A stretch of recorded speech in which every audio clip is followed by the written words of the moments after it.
The peasant runs around telling everyone about his fitness goals. I'm gonna gain so much muscle. I can't wait for all of you to see my gains. I'm eating so much, working out a ton, I'm gonna be absolutely insane. But his friends just kind of roll their eyes. They've heard this story from the peasant time and time again, but he's still just the same scrawny dude that was saying all of this 3 years prior. Here comes the king. The king also desires to build muscle. He does some research to figure out what are the best ways to go about this journey and what types of things should he avoid. From his research, he develops a reasonable plan for himself that he's confident that he'll see progress on if he sticks with it. And he's right.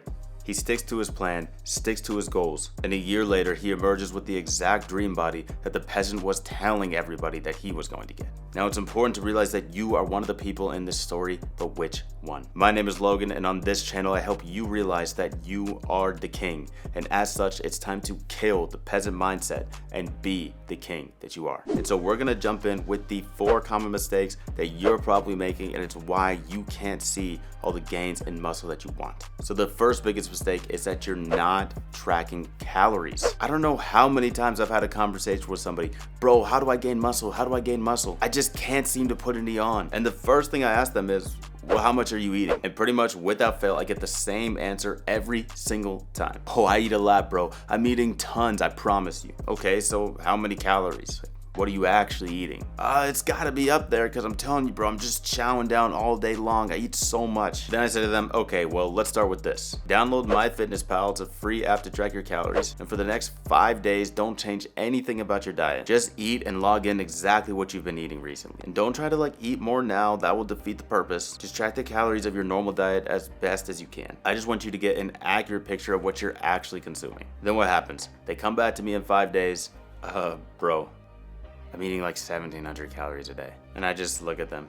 Yeah, bro, I know. And so look, it's the same for you guys. You should take this exact same approach. Take a week or 5 to 7 days. Download MyFitnessPal and just track everything that you're eating right in there. And try to get a feel for how much you're eating on a daily basis. And chances are you're gonna see the number and you're gonna realize that you need to make some changes. And if you're a hard gainer and you're trying to grow, then this is where you need to start. Take that number and increase it by 200 calories. Track that over the next few weeks and see if the scale starts trending upwards a little bit. You should start to see the number move. And if it does, then you're in business. Keep rocking on that surplus until you hit a plateau. Then you plateau? Okay, cool. Increase another 200 calories and ride that wave. You don't have to go crazy overboard on the calorie surplus either in order to see results. So don't do what I did, guys. The biggest bulk of my life, I was literally eating 5,500 calories a day every day for 3.5 months. And yeah, I gained 27 pounds in that time, but I'd put on a ton more fat than I needed to as well. And it did make the cut just pretty brutal. I will say though that when I did that, I really wasn't in any danger of not committing to the cut and losing the fat that I put on. Because that's the scariest part with the bulk, is that a high percentage of people just never come back down. But I knew that I would go hard and come back down, but it just took me a lot longer than I wanted. And honestly, that was a rough 3.5 months in general, just eating that much food every day. So you don't need to do all that, but just make sure you're tracking and put yourself in a calorie surplus. And I thought this might go without saying, but you know what, I realized here that it doesn't. A little bonus mistake that you're making is not getting enough protein. So make sure you're tracking that as well and try to hit about 1 gram of protein per pound of body weight, something like that to start. So anyway, if you start tracking these and you make sure you're in that calorie surplus, you're gonna start to see the gains pouring in. Okay, so the second common mistake that you're making right now is not implementing progressive overload in the gym. So for those of you who don't know, progressive overload is simply increasing the demand on your muscles over time. And this is usually done through increasing weight or reps. And guys, this is honestly another one that comes down to just being diligent about tracking. It's just too hard to remember all the lifts you're doing and how much weight and how many reps you're getting of each. And this is actually one of the first things that strength coaches will do to help clients. They'll literally just have them start tracking their lifts. And it's honestly crazy what happens. I can't even explain it when you start to see it on paper. You know what you did last time, and it just unlocks something in your mind. And you start just pushing yourself to go harder and do more and be better than that last time you were in the gym. And this same thing happened to me actually. I had already been lifting for years and I had just been lazy about tracking. Then I started getting more serious about everything, started tracking my weights directly. And within a month, I was repping 40 more pounds on the bench. It was insane. But the point is that you have to continue to put your muscles under more stress and more time under tension so that they have to recruit more muscle fibers to grow. And progressive overloading is one of the best ways to do this, but you're going to have to be diligent. So again, go grab a free app and use it to track your workouts. I think the one I use is called Strong Workout Tracker Gym Log, but there are plenty of them out there. And once you start seeing that weight on paper, you're gonna be like, oh no, I'm not getting outdone by me from yesterday. I've for sure made progress since then. That dude ain't gonna overtake me, no way. And you'll be surprised how you start to see pound after pound getting added to your lift and how you start to see your muscles grow. Now, the third common mistake you're making is not being consistent. So you'll go strong for 2 weeks, 3 weeks, a month, and then what? You'll burn out and fall off for even longer than that. Then you get a bout of motivation and you're back on the muscle building train again. But tell me if I'm wrong. Every time you do that, you have this thought in the back of your mind just asking you, what if I had stuck with it all this time? Now it just feels like you're starting over. Now look, King, this is actually a great time to stop and tell you to shut that thought up. It's always a good day to start improving yourself. What you did yesterday was yesterday. But if you're choosing to make a better decision today, you should be proud of that. But I also do, of course, want to urge you to do your best and stick to your convictions this time. Because if you're serious about building muscle, then you need to take it seriously. You need to give it the time and attention that such an endeavor requires. Because it won't be easy, not at all. And you've probably already realized that. So you need a plan, a realistic plan that you can stick to long term. Now, don't get me wrong, I'm actually a large proponent of using motivation while it's there. When you feel motivation strike, take full advantage in that moment and ride the motivation wave. But just understand that it won't last forever and you will probably burn out eventually if you try to continue to go at that fast pace. So also make a more realistic plan that you know that you would still see progress on. And once motivation starts to wane,